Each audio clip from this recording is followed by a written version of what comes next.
Nawi sa Rambol ang alitan ng dalawang grupo ng mga lalaki sa Caloocan ilang oras lang matapos ang salubong sa bagong taon. Isa ang sugatan matapos magpaputok ng baril ang isang miyembro ng sinugod na grupo. Nasa frontline ng balitang yan, si Gary De Leon. Sa pulsa CCTV ang pagsugod ng mga lalaking ito sa barangay 153 sa Caloocan City ilang oras matapos ang pagsalubong sa bagong taon.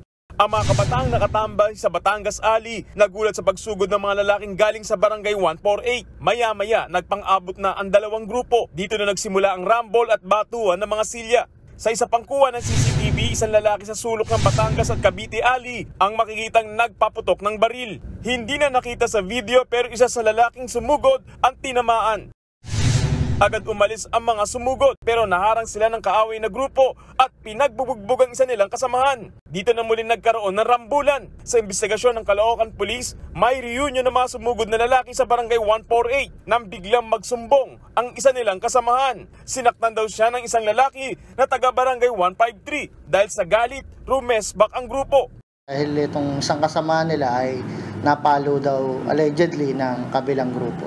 Kaya nagpunta sila ron para kumprontahin yun dun sa ano. And unfortunately, pagdating nga doon, nagkaroon na ng rambulan sila. Agad na aresto ang 19 anyos na lalaki at isang menor de edad sa barangay 153 na kasama raw sa rambol.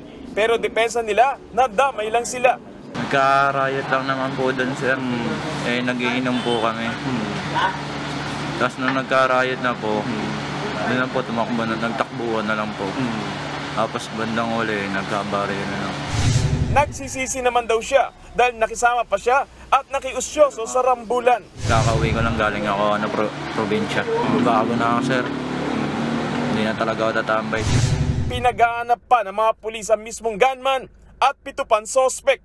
Nagpapagaling na sa ngayon ang lalaking biktima matapos tamaan ng 3 bala sa katawan. Nagbabalita mula sa frontline, Gary De Leon, News 5. Mga kapatid, Julius Babaw po.